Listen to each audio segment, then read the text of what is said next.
Hello दोस्तों। दुनिया का सबसे रिच लैंड, सबसे एंशिएंट सिविलाइजेशन, एक ऐसी जमीन जिसे लोगों ने सोने की चिड़िया कहा, एक ऐसी धरती जिसको ढूंढते ढूंढते दुनिया ने नए रास्ते, नए समंदर, नए देश तक बना लिए। आज हम जानेंगे इंडिया का रियल डिस्कवरी का सफर, कैसे दुनिया भारत तक पहुंची और कैसे भारत दुनिया का सबसे इंपॉर्टेंट रीजन में से एक बना।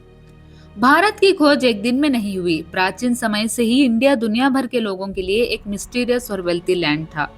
सबसे पहले इंडस वैली सिविलाइजेशन ने भारत को दुनिया की बिगेस्ट एंशिएंट हब में से एक बना दिया।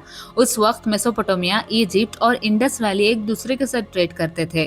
कॉपर, कॉटन, बीड्स, स्पाइसेस और ग्रेन जैसे सामान यहाँ से मिडिल ईस्ट तक जाते थे। इसलिए भारत की पहली डिस्कवरी एक्चुअली ट्रेड के थ्रू हुई, जब पुरानी सिविलाइजेशंस ने इंडिया को एक रिच और एडवांस्ड रीजन के रूप में जाना।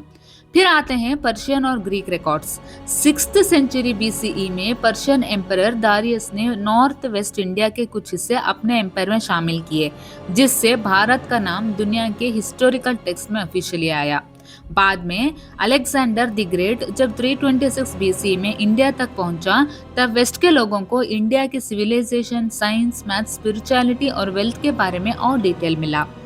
ग्रीक हिस्टोरियंस जैसे मेगास्थनीज ने इंडिया का डिटेल्ड अकाउंट इंडिका में लिखा, जिससे भारत वेस्ट के लिए एक लेजेंडरी लैंड बन गया। इसके बाद सिल्क रूट ने इंडिया की फेम और बढ़ा दी। चाइना का सिल्क, इंडिया के स्पाइसेस और अरेबिया का गोल्ड इस रूट से एक्सचेंज होता था। रोमन एम्पायर को इंडिया के स्पाइसेस और पर्ल्स इतने पसंद थे कि वो गोल्ड के कॉइन्स में पेमेंट करते थे। रोमन हिस्टोरियंस ने लिखा है कि रोम का आधा गोल्ड इंडिया ले गया ट्रेड के थ्रू। यही वो टाइम था जब भारत को गोल्डन ब्रिट की उपाधि मिली। पर दुनिया के लिए इंडिया की सबसे बड़ी डिस्कवरी तब हुई जब यूरोपियंस ने सी रूट ढूंढना शुरू किया। 15th सेंचुरी में यूरोप को एशिया के स्पाइसेस, सिल्क और जेम्स की बहुत डिमांड थी, पर मिडल ईस्ट के रास्ते डेंजरस और एक्सपेंसिव हो गए थे। इसलिए पोर्चुगल के किंग ने वास्को ड गामा को नया सी रूट ढूंढने भेजा। बहुत साल के स्ट्रगल के बाद 1498 में वास्को ड गामा अफ्रीका के केप ऑफ गुड होप को क्रॉस करके कैलिकट इंडिया पहुंचा। यह मूवमेंट दुनिया के हिस्टोरिकल टर्निंग पॉइंट था। यूरोपियन मैप्स पर इंडिया ऑफिशियली मार्क हो गया और Asia Europe trade completely change हो गया। उसके बाद पोर्चुगल, नेदरलैंड, फ्रांस और फाइनली ब्रिटेन इंडिया में ट्रेड और पावर के लिए आ गए। ब्रिटिश ईस्ट इंडिया कंपनी ने धीरे धीरे ट्रेड को कंट्रोल किया, फिर पॉलिटिकल पावर ले ली और फिर 200 साल तक इंडिया को रूल किया।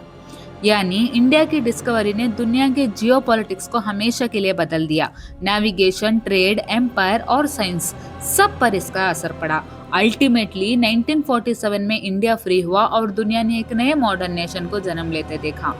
भारत कभी खोजा नहीं गया, भारत हमेशा से यहाँ था। सिविलाइजेशन का जन्मभूमि, स्पिरिचुअलिटी का घर, साइंस और नॉलेज का ट्रेजर। पर जब दुनिया ने भारत को डिस्कवर किया, तब दुनिया की हिस्ट्री ही बदल गई। अगर आप चाहते हैं कि मैं ऐसे ही पावरफुल हिस्ट्री के डीप डाइव वीडियोस बनाऊं, तो कमेंट्स में लिखे हिस्ट्री अनलॉक्ड। तो ऐसे ही वीडियोस के लिए मेरे चैनल को लाइक, शेयर और सब्सक्राइब जरूर करें। Thank you.